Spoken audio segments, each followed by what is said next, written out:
Mengapa PSHT disebut persaudaraan sejati?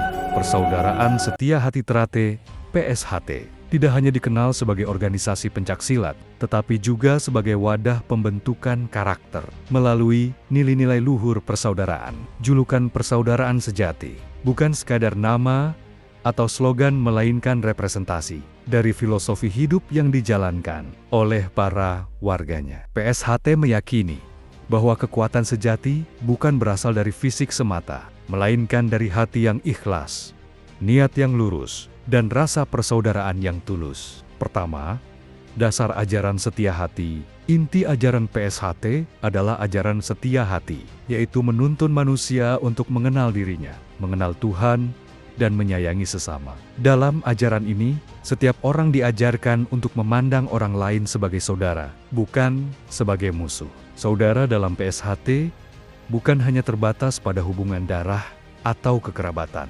melainkan lebih luas, yakni ikatan batin antar sesama manusia berdasarkan cinta kasih dan ketulusan. Kedua, tidak memandang suku, ras, dan agama. PSHT merangkul siapapun yang ingin belajar tanpa membedakan latar belakang sosial, suku, agama, atau status ekonomi. Dalam proses pendidikan PSHT, semua warga diperlakukan sama, saling mendukung, dan saling menjaga. Inilah bentuk nyata dari persaudaraan sejati yang bersifat universal dan inklusif. Ketiga, ikatan emosional dan batin. Keunikan PSHT terletak pada ikatan emosional yang kuat di antara warganya. Ketika seseorang sudah menjadi warga PSHT, maka dia dianggap sebagai saudara sejiwa, sepenanggungan, dan sehidup semati. Dalam banyak kasus, ikatan ini bahkan melampaui hubungan keluarga kandung.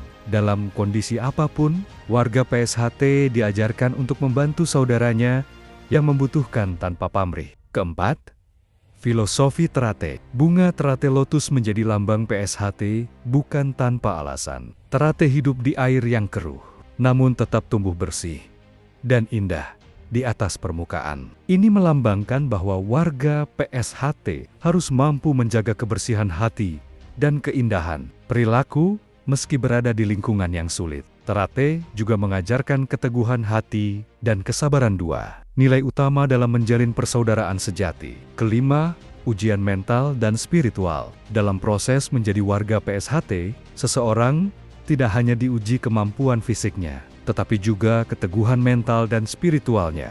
Ujian ini bertujuan untuk menanamkan nilai-nilai luhur, termasuk keikhlasan dalam berbuat baik, dan kesiapan untuk menjadi saudara sejati bagi siapapun. Maka, setelah disahkan, seseorang tidak hanya menjadi pesilat, tetapi juga manusia yang siap menjadi pelindung dan penolong bagi saudaranya. Keenam, sumpah dan tanggung jawab moral. Setiap warga PSHT disumpah untuk menjaga nama baik organisasi, menjaga kehormatan sesama warga, dan membantu saudara dalam suka dan duka. Sumpah ini bukan formalitas, melainkan komitmen moral yang dijunjung tinggi seumur hidup. Persaudaraan dalam PSHT tidak berakhir saat latihan selesai, melainkan menjadi bagian dari kehidupan sehari-hari.